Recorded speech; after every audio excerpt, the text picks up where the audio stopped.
So this scene is at Cyril's workplace, and he's like trying to get in after dark, and so this guard doesn't know what to do, and so this is a security breach. My question is, how can we solve this?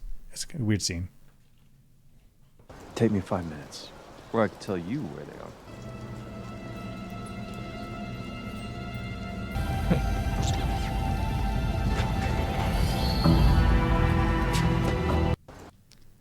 So my question is, what is the right move for the security guard? You got this medium high official coming in saying, I want to get in there, but the rule is nobody in after hours. Like, what's the right move for this guy? So you're talking about this guy, and I guess both of these guys. Oh yeah, we have both of them. What's the right move? What should they do? So my filling in some blanks here. The two security guards are not going to know what's going on the base. They don't need to know. They're just door security. Right. In fact, So you don't want them to know what's going on in the base, because if they get captured and they're the guys on the outside, right? You don't want them knowing they just secure the base so that people can't come in. Done. That's right. So that means they have standing orders for timetables and who they get to let in and who not, and credentials. They have all those standing orders. They understand them. Mm-hmm. I think their move is, I don't understand what's going on in this base. I get my orders. I follow them to a T. I can't get in trouble. If this guy, who they don't know, maybe they do is know him by first name, Cyril, hey Cyril. It's like, if you're not cleared to come in, that's my orders. I don't want to know what you're doing, but rules say you can't come in. You can't come in. Come in tomorrow morning. I think that's what the security guys should do.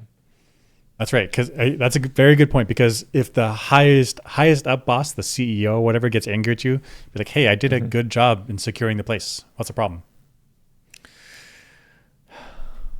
That's right. You can't get in trouble if the procedures were poor. If you followed the procedures. My follow-up thought is, if it really is true that Cyril needs to get in there, and the CEO is going to come down on everyone, so like, you gotta get this guy into his office to get whatever recorder he left behind or his notes that he left behind. Like, what are your options then? Like, if you have to get the notes to the guy, what are the options? Do you go with him, or do you say, like, wait here, I'll go get it? If you tell the guy, wait there, I'll go get it.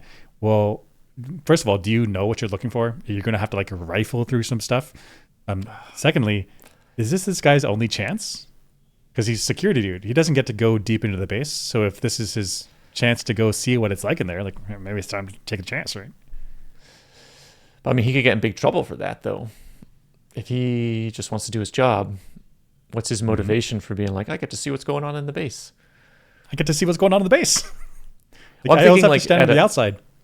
On a modern military base in the real world, if the security guy at the front gate was I want to see what's going on in the secret hangar. I have an opportunity. He'd be like, absolutely not. I don't want to go to jail. Right. So that was my next thought. If you go with Cyril, he has the security clearance to go through anywhere, right? But then you could encounter a door where the security guy's not allowed to go in. And I guess if Cyril is not allowed to be on the base or in this building at that particular time, neither is he. He is not cleared either. For whatever reason, I don't know why, but yeah, I mean, probably that security guy is not cleared for a lot of stuff in this building. So this might be the chance. This might be the chance for him to go see what's going on inside the building. I mean, I'm putting myself in his shoes. I'm a security guy. I am not taking that chance. No way. Because the benefit to me is like taking care of my curiosity, and the downside is torture and jail. No, thank you. Yeah. Right. But if you have to take care of you and your family, and if you do this wrong, you make the wrong judgment call, and say that the company loses, 50% of their profits, whatever, CEO is going to come down on you. Okay. And the big picture behind this is, how do you catch a spy? Because in this case, Cyril is doing some spy stuff. That's right.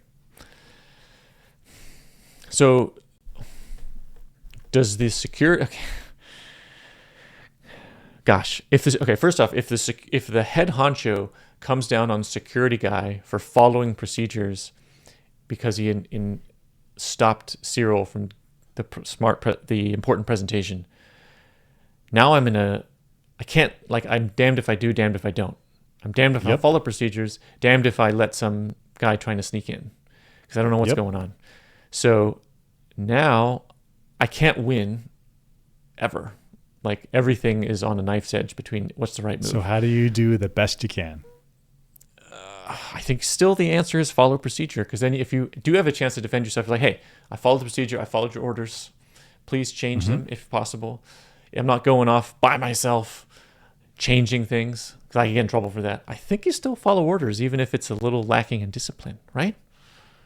I think you do that, but you also need to have someone follow or somehow observe Cyril, right? Gosh, so I'm thinking I do have a little experience when it comes to, military stuff in that regard, and if it's against the rules, you would get in serious trouble for breaking the rules. It would be jail time. It would be you going to prison if you go to trial in prison. And if I think you somebody got in trouble, like, it's prison versus somebody gets chewed out. Decision's clear. Chewed out, not a problem. Okay. So I think you've convinced me. The right move for this guy would have been to say, nope, you can't come in. I have my orders. Go away. Go away. He does let him in, though, right? He lets him in. He lets him go in by himself. He gets so much trouble. Yeah. I guess my experience with security stuff is not been like federal or even state security, but still, I guess, government scientific laboratories, and people have let me in after hours. I guess it wasn't restricted, although it's unusual work culture, but they let me in. Well, I mean, I guess there are zones of escort where you can like be led into a place. Like if you went in on a national lab, if you went into the nuclear zone, it's like, oh, it's just my friend. Like, Nope. But in a national lab, you go to the welcome center. You're welcome. That's okay. Yeah, welcome. It's literally in the name. Yep.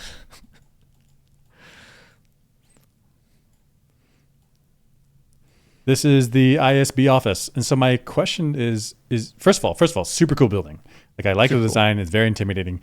However, now that we've seen it from high up and above, I wonder about the location, because the neighboring buildings can see inside. Isn't that a security risk? Can they see inside? There's no windows here. Yeah, right? Or they can like look in through the hole in the middle. Like what we're doing right now. I mean, we're looking we're looking in through the hole in the middle. Ah, gosh. Isn't that a security risk? Like, location. You can see people going to lunch, and you're like, yeah, I know at 12:59 every day this guy goes to lunch because I can see him going to lunch. Gosh, that's a good point. If that's like the guy who monitors this particular zone, and I know he's at lunch, if I wanted to do something nefarious in a particular zone, I see him at lunch. Maybe I can during like a shift change or something, I can sneak in, sneak out, and nobody notices. Right. And so my thought was, shouldn't the ISB building either be on the tippy top, like the highest up, so that nobody can see, or maybe underground or something? Not glamorous, but also super secure. Yeah, I guess you have this building right here. It's got no windows. Yep. And just put this infrastructure inside the building. Oh, yeah. It doesn't need to be underground. It just needs to be not visible from the outside. Right. And gosh, now that I'm thinking about it, like, people coming to work, people leaving work, people going on lunch break, people chit-chatting out here. Like, I can tell a lot just from these like timetables and routines of things. Right. You layer that up with some facial recognition, you can figure out the comings and goings of the staff. That's right. Maybe I can assign people different, like, I don't know what his job is, but I know what his job is, and they sort of coincide, so maybe I can guess. And if I was doing that from a satellite, maybe that's quite challenging. But here you got all these